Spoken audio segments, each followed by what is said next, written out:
Assalamualaikum warahmatullahi wabarakatuh. Saka Wilang hadir kembali menemani Anda, tentunya bersama saya Bagus. Selamat datang buat kalian yang baru bergabung. Dukung terus channel ini dengan subscribe, like, dan komen. Dan jangan lupa tekan tombol loncengnya agar kalian tak ketinggalan kisah-kisah lainnya yang akan diupload pada setiap harinya. Langsung saja kita masuk ke dalam ceritanya yang berjudul Kisah Kelam Tubuh Penuh Khodam. Jawa Tengah 2006. Seperti biasa, Topik pulang sekolah dengan perasaan riang gembira.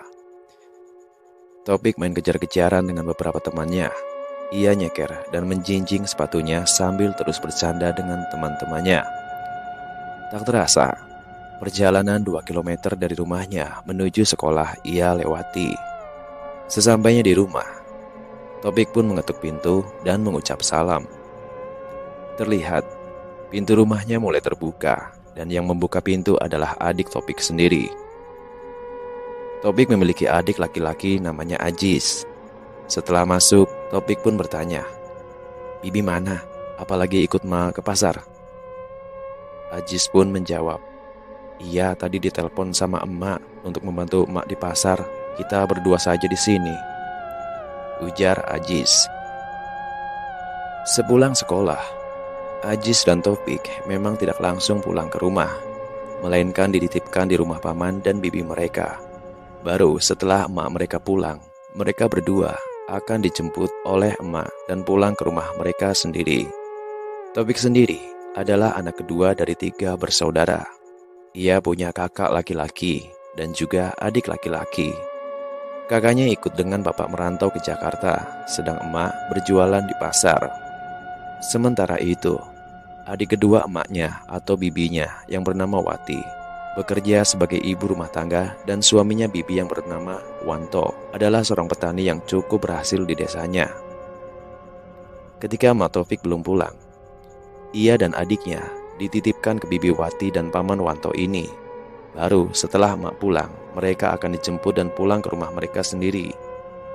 Jarak rumah emak dan bibi Wati hanya sekitar 300 meter saja. Jadi ya agak dekat lah. Namun, karena rumah emak kosong dan takut kalau anak-anaknya nggak keurus, maka emak menitipkan Topik dan Ajis ke bibinya. Bibi Wati ini baik sekali karena sering masak masakan yang enak banget, hingga Topik dan Ajis selalu makan enak setiap hari.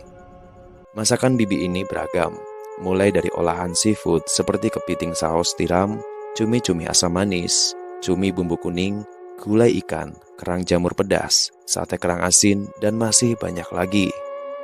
Begitu pula dengan daging-dagingan. Bude selalu masak tengkleng, sate, gulai, soto, dan lain sebagainya, hingga Topik dan Ajis kerasan di rumah bibi Wati. Namun, dalam kehidupan ini selalu ada rintangan dan ujian. Sebenarnya, kalau manusia bisa memilih, manusia tidak akan mau memilih hidup yang penuh dengan ujian. Manusia akan cenderung memilih hidup yang mudah dan menjadi kaya raya. Minimal, tidak kekurangan. Tapi hal ini tidak mungkin, karena dalam hidup, manusia akan terus dihadapkan dengan cobaan-cobaan. Dan ini sudah merupakan ketentuan dari Tuhan. Begitu juga dengan keluarga Topik yang diuji dengan paman yang lain atau adik emak yang lain yang bernama Basirun. Paman Basirun dikenal sebagai orang yang suka memperdalam ilmu kanuragan. Berbagai macam ilmu supranatural dipelajari oleh Basirun, mulai dari pelet pengasihan, ilmu putar mimpi, ilmu mencari wangsit, ilmu kebal bacok dan kebal tembakan peluru, dan juga ilmu berlari sangat cepat atau ilmu sapu angin. Awalnya, keluarga besar tidak ada yang melarang hobi paman Basirun, karena ilmu-ilmu ini awalnya hanya digunakan untuk mencari uang lewat pertunjukan, dan juga digunakan untuk menggarap sawah. Ilmu berupa kekuatan atau stamina awet dan sapu angin digunakan oleh paman Basirun untuk mencangkul sawah dan ladang. Juga terkadang digunakan untuk mencabut gulma rumput di sawah. Jadi ya semua keluarga besar tidak mempermasalahkan hobi paman Basirun ini. Paman Basirun memiliki seorang istri yang cantik yang bekerja sebagai TKW di Hong Kong. Alasan sang istri ingin menjadi TKW adalah karena ingin membuatkan rumah yang bagus dan megah untuk keluarganya, dan agar sang istri bisa beli mobil bagus serta tas mewah. Dan yang paling utama adalah agar bisa membantu saudara-saudara lain di desa yang sedang kekurangan. Tentu saja, Paman Basirun membebaskan pilihan itu dan bersedia merawat Ayu di rumah. Oh iya, Ayu ini adalah anak dari Paman Basirun. Gadis cantik ini sekarang berumur 10 tahun dan sering main-main dengan sepupu mereka, Taufik dan Ajis. Tentunya, Paman Basirun tenang melihat anaknya punya banyak teman bermain. Suatu hari, Paman Basirun mengikuti turnamen silat di desa sebelah. Turnamen tersebut dilaksanakan hari Minggu jam 7. Pada malam hari sebelum diadakan turnamen, Paman Basirun beserta rekan-rekannya tampak latihan bersama di lapangan desanya, agar esok hari ketika turnamen, Paman Basirun bisa menang melawan musuh-musuhnya. Malam itu, Topik juga ingin melihat latihan para pesilat itu. Ia pun izin sama emaknya untuk ikut nonton latihan. "Mak, aku mau nonton silat bareng Ajis ya," ujar Topik. Lalu emak mereka pun mencegah dengan nada penuh kekhawatiran. Emak berkata, "Sudah Fik, jangan kemana-mana. Di rumah aja, daripada kamu dan adikmu kesambar Khodam Jin," ujar emak. Topik pun tampak kebingungan dan bertanya, "Khodam Jin itu apa, Mak?" Lalu emak pun menjawab, "Khodam Jin adalah pembantu dari kalangan bangsa Jin. Biasanya dipergunakan untuk pelet, santet, ilmu kebal dan juga ilmu kekuatan tubuh. Pamanmu Basirun itu terlalu sering pakai khodam, jadi kamu harus hati-hati," ujar emak. "Ya udah Mak, kalau nggak boleh nanti aku lihat TV aja ya di rumah." Emak pun mengangguk setuju. Akhirnya mereka semua nonton TV di malam minggu itu. Ketika tengah malam, Topik dan Ajis tertidur lelap. Namun tiba-tiba ada instrumen musik seperti musik kendang dan seronen. Suara itu sangat keras sehingga membangunkan Topik dan Ajis. Setelah bangun, Ajis yang masih berusia 6 tahun kemudian berlari menemui emaknya. "Mak, ada suara musik kendang dan seronen, Mak. Siapa ini yang bikin acara malam-malam?" tanya Ajis sambil mengucek-ngucek matanya. "Gak ada, Jis. Emak gak dengar," jawab emak kebingungan. Akhirnya, emak menggendong Ajis agar kembali tidur di kamar. Sewaktu di kamar, Ajis kembali tidur, namun Topik masih terbangun. Ia mengintip keluar jendela. Di luar, ia melihat ada 5 orang sedang terbang, lalu orang-orang tersebut mendarat di depan rumahnya. Saat Topik melihat lebih teliti, ternyata bukan orang yang tadi terbang, melainkan makhluk gaib yang perawakannya mirip orang. Makhluk tersebut tingginya antara 160 sampai 165 cm. Makhluk ini mengenakan pakaian silat serba hitam, celana panjang hitam, dan baju panjang khas silat. Kepala makhluk ini ditumbuhi rambut-rambut coklat dari kepala sampai leher. Sementara itu, kulitnya hitam legam dan lubang hidungnya besar. Topik melihat makhluk itu dengan seksama. Namun anehnya, makhluk-makhluk itu tidak menghiraukan Topik dan malah saling berhadapan satu sama lain. Lalu, sesama makhluk aneh ini memasang kuda-kuda dan dilanjut dengan melakukan gerak kembangan, meliuk-liuk indah memperagakan jurus-jurus silat. Topik terkesima dengan kemampuan makhluk halus ini dan terus menonton. Setelah memperagakan jurus masing-masing, mereka bertarung satu sama lain. Tendangan, pukulan, tangkisan, bantingan diperagakan dengan apik oleh makhluk-makhluk itu. Halaman rumah Topik yang tadinya tenang menjadi berisik oleh pertarungan makhluk-makhluk itu. Pertarungan yang sangat keras, hingga ada salah satu makhluk yang terluka dan mengeluarkan darah hitam. Anehnya, setelah terluka, makhluk-makhluk ini tidak melanjutkan pertarungan dan berdiri berseberangan, lalu saling melempar hormat khas perguruan persilatan. Setelah itu, jin yang cidera ini diobatin oleh teman-temannya hingga pulih. Setelah itu, mereka semua terbang meninggalkan halaman samping rumah Topik. Keesokan harinya, Topik menceritakan pengalaman penampakan itu ke emaknya dan ke Ajis. Namun, emak hanya merespon dingin cerita Topik dan menyuruh Topik untuk berdoa saja. Mungkin yang Topik lihat kemarin hanyalah mimpi dalam tidur, dan seolah-olah Topik terbangun, padahal Topik masih tidur. Topik pun mengangguk saja. Dan ia pun berkata bahwa mungkin saja ia sedang bermimpi waktu itu. Karena melihat pertarungan yang begitu seru dan menegangkan. Pagi itu Topik pun berangkat ke desa sebelah untuk melihat turnamen yang diikuti Paman Basirun. Saat sebelum turnamen, para pesilat memasuki lapangan sambil memberi hormat warga desa.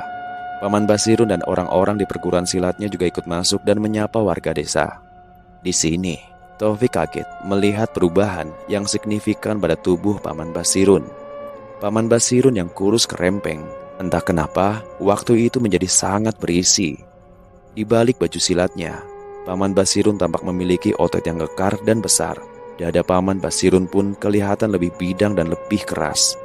Otot lengannya terlihat sangat keras dan kepalan tangannya seperti sangat besar, seperti palu godam yang siap meremukkan beton-beton bangunan. Mata Paman Basirun pun merah dan jelas terlihat oleh Topik ketika Paman Basirun lewat di depan Topik. Saat melihat seperti itu, Topik tidak ketakutan, justru Topik senang. Karena dalam satu malam, pamannya berubah wujud menjadi manusia ganas yang siap menghabisi lawan-lawannya. Turnamen pun dimulai. Masing-masing peserta akan main dulu di babak penyisihan. Semua peserta pun menunjukkan tajinya. Mereka sama-sama mengeluarkan keahliannya. Tendangan, pukulan, lompat, kuncian bahkan bantingan saling bergantian dilancarkan oleh masing-masing pesilat. Semua berlomba-lomba mencetak skor terbanyak pada masing-masing ronde. Ada beberapa pesilat yang langsung tumbang di ronde pertama karena tendangan dan bantingan. Namun sebagian besar bertahan dan hanya kalah skor saja sampai pertandingan berakhir. Ketika Paman Basirun tampil di sebuah arena, tampak Topik menghampiri arena tersebut dan menyaksikan pertandingan yang akan segera dimulai. Lawan Paman Basirun sudah berkonsentrasi, begitu juga dengan Paman Basirun. Setelah aba-aba dimulai, pertandingan diperlihatkan. Mereka pun saling mendekat satu sama lain. Lawan Paman mulai memukul dan menendang, namun dengan santainya Paman berhasil menangkis serangan lawan. Karena lawan emosi, lawan pun memukul Paman Basirun cukup keras. Dan tampaknya Paman Basirun berhasil pula menangkis pukulan keras tersebut. Tangan si lawan menjadi biru dibuatnya. Si lawan tapi masih bisa bertahan dan maju lalu membanting Paman. Namun Paman tak bergeming dan lawan tidak berhasil membanting Paman. Justru Paman yang berhasil membanting musuhnya itu cukup keras. Lalu setelah terjatuh, musuhnya ini pun bangkit lagi. Dan kali ini musuhnya itu berhasil dipukul dan ditendang hingga kembali jatuh tersungkur. Si lawan pun muntah darah dan tidak bisa melanjutkan pertandingan lagi. Paman pun menang. Pada pertandingan-pertandingan selanjutnya pun, Paman bisa dengan mudah menaklukkan lawan-lawannya. Namun, ada hal yang mencurigakan. Topik seperti melihat 3 bayangan hitam yang selalu mengikuti kemanapun Paman Basirun pergi. Dan setelah ia mengamati dengan seksama 3 bayangan lain yang mengikuti Paman Basirun ternyata sama seperti apa yang Topik lihat tadi malam, yaitu kumpulan jin yang sedang tarung silat. Namun tampaknya hanya Topik yang melihat bayangan-bayangan itu. Dan bayangan itu seperti berteduh dan bersembunyi di balik tubuh Paman Basirun. Singkat cerita, Paman Basirun masuk ke babak grand final untuk memperebutkan hadiah juara pertama sebanyak 5 juta dan hadiah juara kedua sebanyak 2,5 juta rupiah. Topik dengan bersemangat mendukung pamannya itu. Topik melihat di antara mereka berdua masing-masing memiliki kodamnya sendiri. Paman Basirun dengan kodam 3 jin pesilat dan si lawan dengan 2 sosok tinggi besar setinggi 3 meter. Paman Basirun dan si lawan sama-sama berkonsentrasi dan saling pandang. Saat aba-aba pertarungan dimulai, Paman Basirun melompat dengan secepat kilat menerjang si lawan. Lawan pun kalang kabut dan tidak mengira bahwa Paman Basirun bisa mengeluarkan serangan yang sangat cepat seperti itu. Dan ketika tendangan Paman Basirun tepat mengenai dada si lawan, lawan pun mundur beberapa langkah. Tanpa menyia-nyiakan kesempatan, Paman Basirun kembali lompat dan menendang dengan secepat kilat. Tendangan Paman yang penuh tenaga itu ternyata bisa diprediksi oleh si lawan. Lawan berkelit dan balik memukul kaki Paman Basirun tepat di belakang lutut. Letak! Sontak saja, Paman langsung menekuk kakinya. Kesempatan itu digunakan si lawan untuk circle bawah atau menjegal kaki Paman.